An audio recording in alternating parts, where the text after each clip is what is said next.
آسانی آئی ہے. تو نصیبن حصہ ہے, للرجال نصیبن, مما, مما یہ کتنے الفاظ ہے کون بتائے گا؟ مما 2 ہے ماشاءاللہ. من کا مطلب سے, ما کا مطلب جو, تو مما اس میں سے جو. Nahid didn't get the link.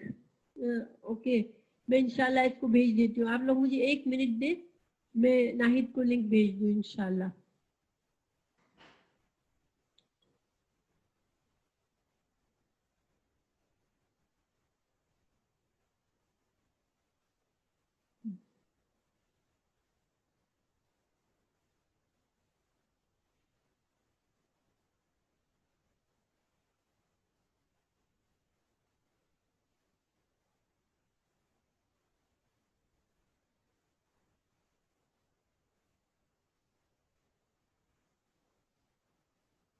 بس 1 سیکنڈ میں ابھی آ رہی.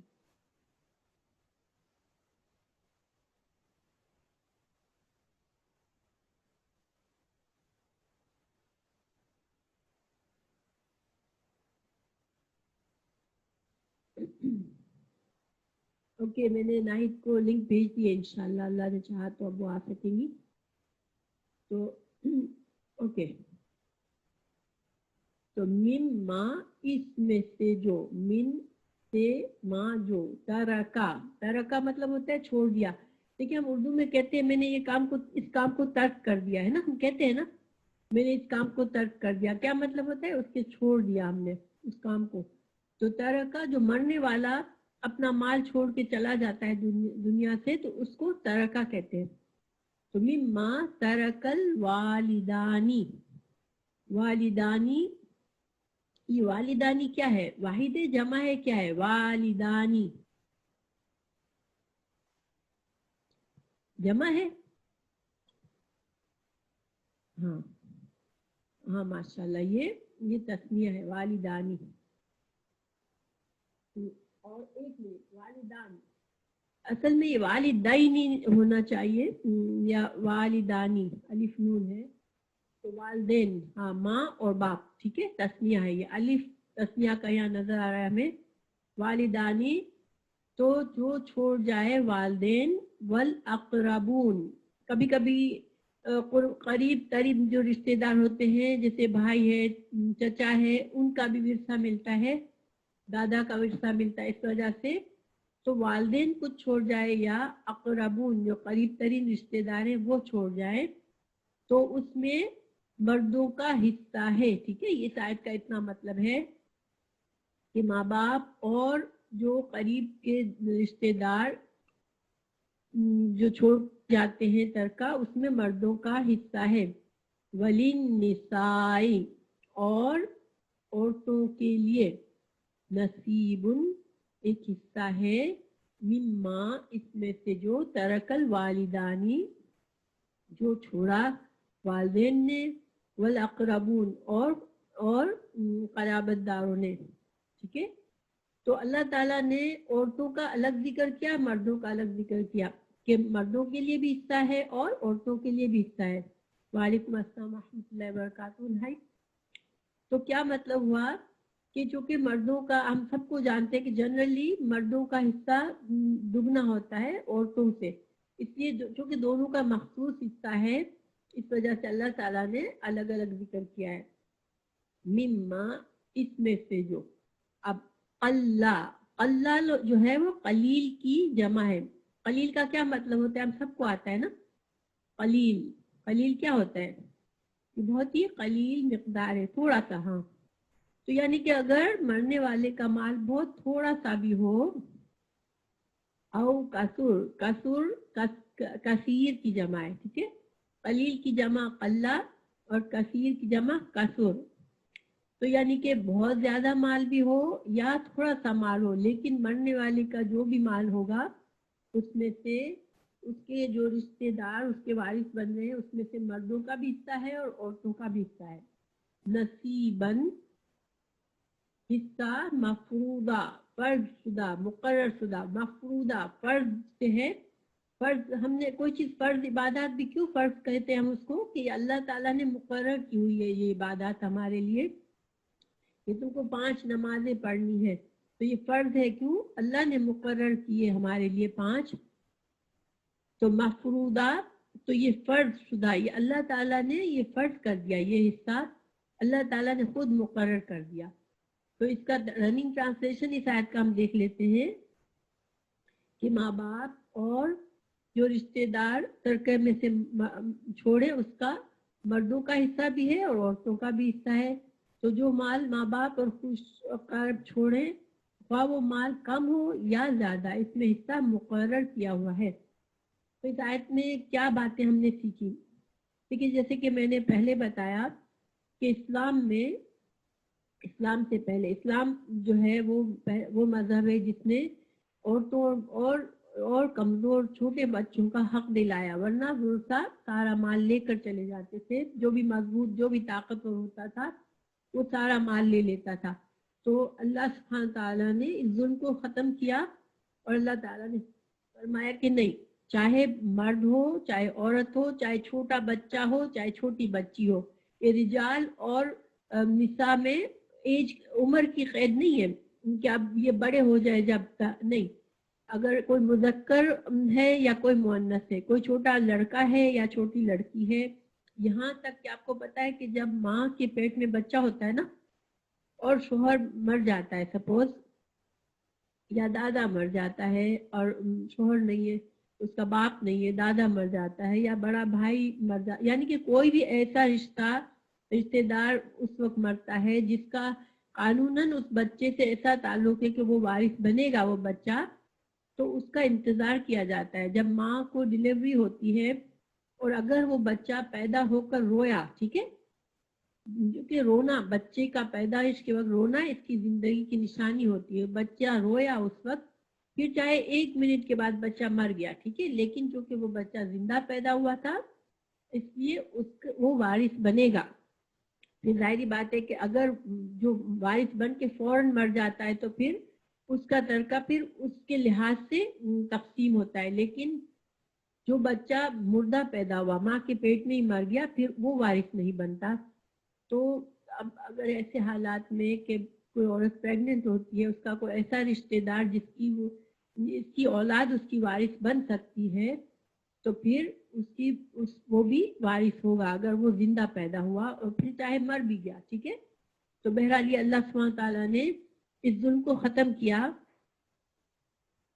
اور سب کے حصے مقرر کر دیے. اب یہاں پر اس آیت میں ہمیں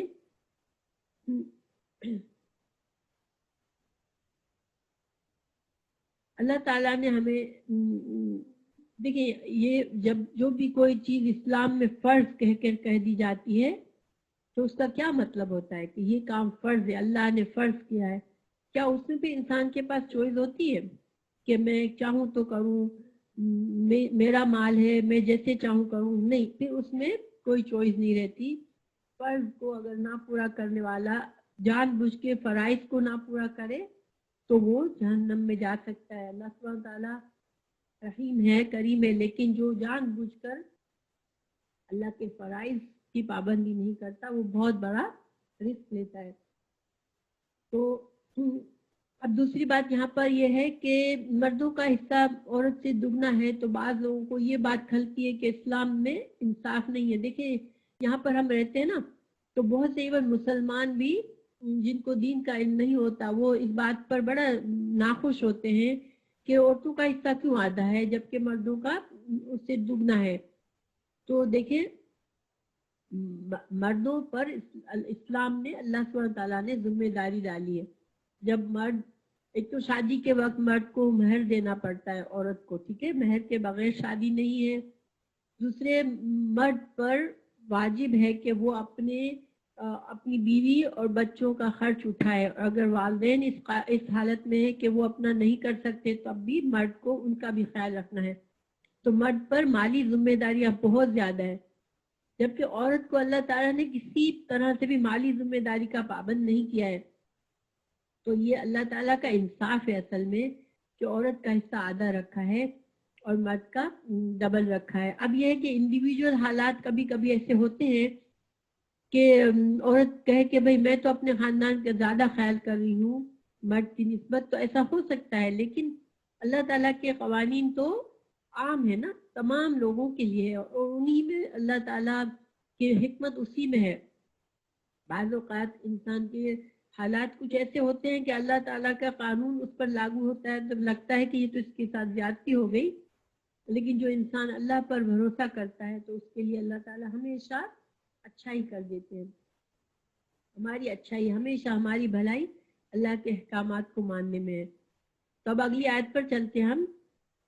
اس آیت کا انشاءاللہ مفہوم کلیئر ہوگا, آپ لوگوں کے لیے واضح ہوگا. اس آیت میں کسی کو کوئی مشکل نہیں نظر آئی ہوگی انشاءاللہ. ٹھیک ہے. وَإِذَا, اور جب, اذا تو اتنے بار آیا, آپ سب کو آتا ہوگا اذا کا ترجمہ. حضرا, حاضر ہو. ہم اردو میں بھی حاضر ہونا کرتے ہیں نا. حاضر ہونے کا مطلب کیا ہے؟ موجود ہونا, آنا. تو اگر موجود ہو, اگر آ جائے, ٹھیک ہے.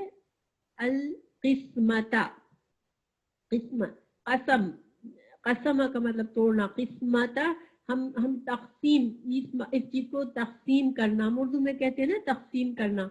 اس کا کیا مطلب ہوتا ہے؟ حصے بانٹنا کسی چیز کے. تو اب اللہ سبحانہ وتعالیٰ فرما رہے کہ قسمتا, تقسیم کے وقت, اگر جس وقت ترکے کے مال کا فیصلہ ہو رہا ہوتا ہے اور تقسیم ہو رہی ہوتی ہے, اب اس وقت حاضر ہو جائے یا موجود ہو کچھ ایسے لوگ, اولو القربا, اولو کہتے ہیں والوں کو, یعنی کہ اولو العقل, اولو المال, مال والے, اولو القربا, قرابت والے, ٹھیک ہے. تو اب کچھ ایسے رشتہ دار, ایسے قریبی رشتہ دار موجود ہوں جو کہ وارث نہ بن رہے ہوں, ٹھیک ہے, مگر رشتہ دار ہوں. والیتاما, اور ایسے یتیم جو وارث نہ بن رہے ہوں. اب دیکھیں ورثہ کا حصہ بٹ رہا ہوتا ہے. اب ظاہری بات ہے کوئی آدمی مر جاتا ہے تو عام طور پر رشتہ دار جمع ہوتے ہیں. تو اب ایسے میں رشتہ دار کچھ ایسے موجود ہوں جو کہ قریبی رشتہ دار ہوں, یتیم ہوں, والمساکین, اور مسکین ہو, ضرورت مند ہو. اب ایسے لوگ بیٹھے ہوئے ہوں اور ان کو ورثے میں سے کوئی حصہ نہ مل رہا ہو. فَارْزُقُوهُمْ, پس ارزقو, رزق دو ان کو,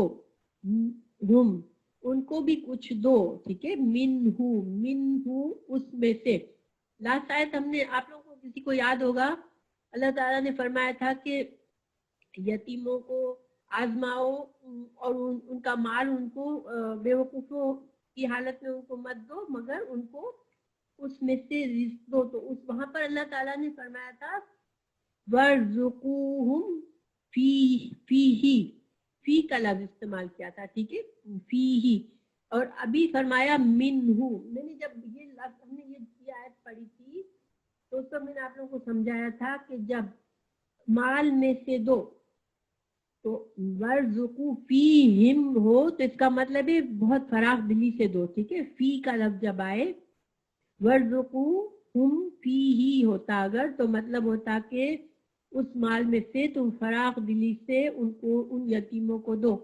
وہاں پر اللہ تعالیٰ نے یہ فرمایا تھا کیوں کہ وہ مال اصل میں یتیموں ہی کا تھا, مگر تم اس کی ٹیک کیئر کر رہے تھے, اور تم کو اللہ تعالیٰ نے فرمایا تھا کہ تم ان کا سارا مال ابھی ان کو نہ دے دو, ابھی ان کو اتنی عقل نہیں ہے, تو تم ان کو, مگر تم فراخ دلی سے ان پر خرچ کرو اس مال میں سے, ٹھیک ہے. یعنی ضرورت کی, ان کی ضروریات کو اچھے انداز میں پوری کرو. یہاں پر اللہ تعالیٰ نے فرمایا فَارْزُقُوهُمْ مِنْهُ. جب منہو آئے تو اس کا مطلب ہے کوئی تھوڑا سا دے دلا دو, ٹھیک ہے. یہ دیکھیں ترجمے میں تھوڑا بہت ان کو دے دو. اب یہاں پر آپ کو کہیں لگتا ہے کہ تھوڑا بہت کا کچھ بھی معنی کہاں سے آ رہا ہے؟ آپ لوگوں کو کوئی ایسا لفظ نظر آ رہا ہے کہ جس میں سے تھوڑے کا مطلب نکالا جائے؟ کوئی نظر آ رہا ہے؟ فَارْزُقُوهُمْ مِنْهُ. لیکن چونکہ اللہ سبحانہ تعالیٰ نے منہو لکھا ہے تو من میں یہ ترجمہ نکلتا ہے کہ کسی چیز میں سے حصہ کچھ نکالنا ہو تو اس چیز کے نام سے ہم کہیں منہو, اس کا مطلب تھوڑا سا نکالو. اگر ہم کہیں اس چیز میں سے فی ہی نکالو, فی ہی اس میں سے نکالو, تو پھر فی ہی سے کہیں گے تو بہت فراخ دلی سے نکالو, ٹھیک ہے. اس وجہ سے اللہ تعالیٰ نے فرمایا اور یہ ترجمے میں آیا کہ تھوڑا بہت ان کو دے دو، ٹھیک ہے. وقولو اور کہو اور تم ان سے کہو لہم ان کے لیے قولا معروفا. قول بات ہم اردو میں بھی کہتے ہیں قول معروف. معروف کا مطلب ہوتا ہے دیکھیے جانی پہچانی، یعنی کہ عربی میں معروف جو ہے وہ اچھے معنی میں لیے جاتے ہیں کہ یعنی کوئی چیز جس کو قبول کیا جا سکتا ہو، جو کانوں کو بری نہ لگتی ہو، اچھے طریقے سے بھلے طریقے سے تم ان سے بات کرو. یعنی کیا مطلب ہے کہ ایسے لوگوں کو تم جھڑکو مت، ان سے بدتمیزی سے بات مت کرو، بلکہ ان کو تھوڑا بہت دے دو، ان کو بھی خوش کر دو کہ ایسا نہ ہو کہ تم تو مال لے رہے ہو اور ان کو دکھ ہو رہا ہو. دیکھیے بہت سے ایسے رشتے دار ہوتے ہیں جسے مرنے والا ان کی ٹیک کیئر کر رہا ہوتا ہے اپنی زندگی میں، ان رشتے داروں کو، غریب رشتے داروں کو، یتیموں کو کچھ نہ کچھ دیتا رہتا ہے، ان کی ذمہ داریاں پوری کرتا ہے، ان کی ضرورتیں پوری کرتا ہے. اب اچانک وہ آدمی مر جاتا ہے، اب اس کی اولاد سارا مال لے رہی ہے، اب تو ظاہری بات ہے ان یتیموں غریبوں کے دل پر کیا گزر رہی ہوگی کہ ان کا ایک محسن دنیا سے چلا گیا جو ان کے ساتھ بھلائی کر رہا تھا، جو ان کو ہمیشہ ان کی ضروریات کا خیال رکھتا تھا. اب ایسا آدمی دنیا سے جا رہا ہے تو ان کے دل کتنے ٹوٹے ہوئے ہوں گے. اب ایسے میں وہ آتے ہیں اور ورثہ ان کے ساتھ بدتمیزی کرتے ہیں کہ لو یہ آ گئے بھائی لینے کے لیے. نہیں ایسا مت کرو، بلکہ ان کو بھی کچھ دو، تم بھی ان کو دو. تو یہ جو ہے، اور اس میں مزید معنی بھی نکل سکتا ہے. اس میں دیکھیں بعض رشتے دار ایسے ہوتے ہیں کہ جیسے ان کو ضرورت تو ہوتی ہے، بہت حقدار ہوتے ہیں، مگر وہ وراثت کے قانون سے وہ وارث نہیں بن رہے ہوتے. جیسے میں آپ کو مثال دوں کہ ایک شخص کے 4 بیٹے ہیں، ٹھیک ہے، اور چاروں کی اپنی ان کی بھی اولادیں ہیں، یعنی کہ پوتے بھی ہیں اس شخص کے اور اس کے بیٹے بھی ہیں.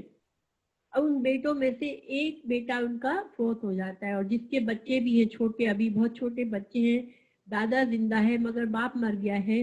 لیکن اس دادا کے اور بھائی یعنی کہ یتیم بچوں کے چچا بھی موجود ہیں.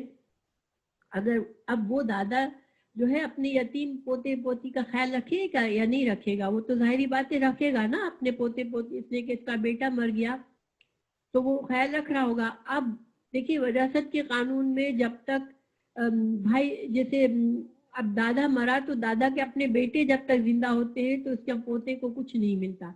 اب دیکھیں کہ وہ پوتا بالکل محروم رہ گیا اور اس کے سارے چچاؤں کو مل گیا مال.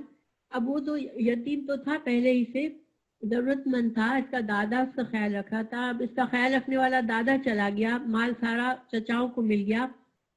تو ایسے بچے کو اگر چچا اگنور کر دیتے ہیں تو بہت زیادتی ہو جائے گی نا. تو اللہ سبحانہ تعالیٰ نے ایسے لیے اپنے قانون جہاں سخت بنائے وہاں پر ایسی چیزوں کا خیال رکھا ہے کہ کوئی ان قوانین کے تحت ظلم، کوئی ایسی سچویشن نہ آ جائے جس میں کوئی ظلم بھی ہو جائے کسی کے ساتھ. تو اللہ سبحانہ تعالیٰ نے نصیحت فرما دی کہ نہیں، اگر تم ایسے کوئی غریب لوگ موجود ہیں، یتیم لوگ موجود ہیں، تو تم ان کو کچھ نہ کچھ دو. ویسے مرنے والا جو ہے، مرنے والا دادا ہے سپوز، تو وہ اپنے ایسے پوتوں کے لیے وصیت میں سے کچھ دے سکتا ہے، ٹھیک ہے. جو 1/3 کی وصیت ہوتی ہے، میں ابھی آپ کو وصیت کا معنی سمجھاتی ہوں کہ وصیت کیا ہوتی ہے اور ورثہ کیا ہوتا ہے. لیکن وصیت جو ہوتی ہے اس میں سے مرنے والا اس کو کچھ دے سکتا ہے. اب میں ذرا سا اس آیت کے ایک اور مثال آپ کو دے دوں، اس کے بعد میں آپ کو بتاتی ہوں کہ اس میں کیا فرق ہے. تو ایک تو یہ کہ میں نے آپ کو مثال دی کہ جو مرنے والا جن غریب لوگوں رشتے داروں کا خیال رکھ رہا تھا، اب وہ آج مرنے والا چلا گیا تو ان رشتے داروں کو تم تسلی دو، جو لوگ تم وارث بن رہے ہو مال کے، تم ان کو تسلی دو اور ان کو کچھ دے دو. اور اسی طرح اگر یتیم پوتا ہے اس مرنے والے دادا کا تو اور چچا سارا مال لے جانے والے ہیں تو اس یتیم کو دے دو. اب میں آپ لوگوں کو تھوڑا سا ترکہ اور وصیت میں فرق بتا دوں، اس لیے کہ انشاءاللہ مجھے امید تو ہے کہ آپ سب کو پتا ہوگا فرق، لیکن پھر بھی میں آپ لوگوں کو واضح کر دیتی ہوں کہ دیکھیں انسان جب مرتا ہے تو مرنے والا اپنی ول بناتا ہے نا، ہم لوگ یہاں پر ول بناتے ہیں. تو